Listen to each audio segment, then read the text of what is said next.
Well, it's really early in the morning, and I don't know if I'm awake. This is, I'm kind of thinking about yesterday's post and how I got started thinking, because it was a weekend of introspection and reflection. But it was a Saturday night. I get a call from an old friend that I don't see maybe once every 5 years or so, brother-in-law, and he called probably 11 o'clock at night and said, Robert, need to come over here. And he sounded very, very serious. Can you come over here a minute? I said, what's up? He says, can you just need to get over here. And we had our son Zach out. He was out visiting, and I'm not sure how many of you are parents, but when you get a phone call like that and it sounds serious like this, and you know you've got a son or a daughter out, you start thinking the worst. And then what added to my fear is he said, Zach's over here, and you just need to get over here. You just need to go. I said, what's up? Just hurry. And so I get over there. He doesn't want me to knock on the door. He just wants me to call when I get there, and I get there, and he comes out and he talks to me, and it doesn't take me long to realize that he's just full out drunk. My son was over there visiting his cousin that had just got back from overseas. He's in the Marines. And he said, first of all, he just gave me a hug.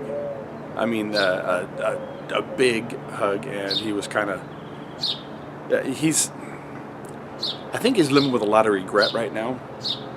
I don't know everything he's gone through, but he started telling me how much my son is important, how much he looks up to my son, how much he looks up to us.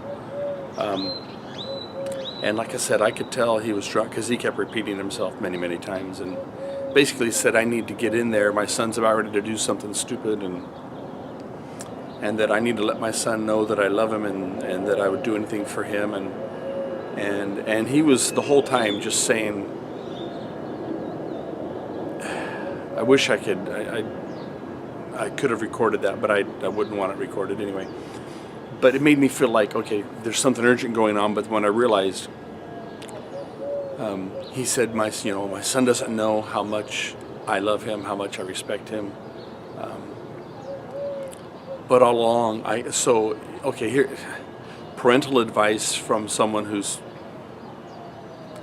I don't want to say his family's broken up, but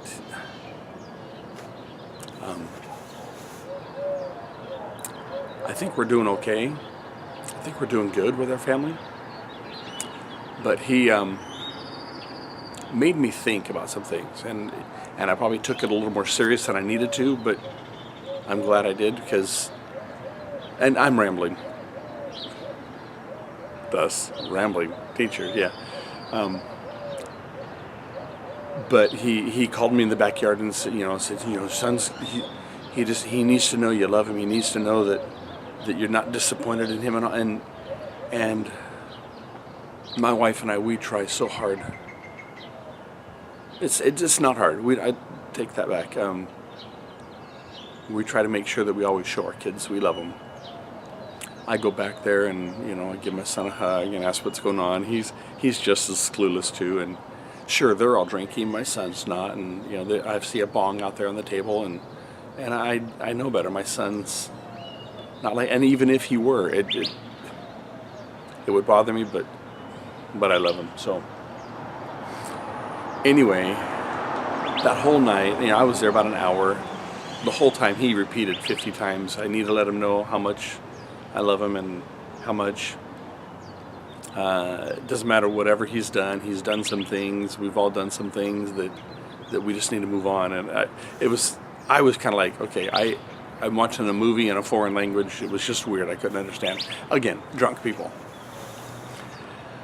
But it gave me the opportunity to think and pull my son aside yesterday, the next day, so that would be yesterday, and just let him know how much I love him and how much I respect him. And boy, if you're parents and you get that phone call at night, I don't know any of you that wouldn't drop everything and just go help your child. And that's what I felt like, and I'm glad it was not a big emergency. But it also gave me and my son a chance to talk and say, now you know that I love you, and anyway, I'm very proud of my son that's home. I'm very proud of my 2 children that have moved off. In fact, I woke up thinking that, and you know, sometimes it's like and I used this analogy before, and I'm rambling a lot. Oh, this is a long one. I've used this analogy before, but in our bathroom we have lights up above the mirrors, and there's 8 light bulbs there.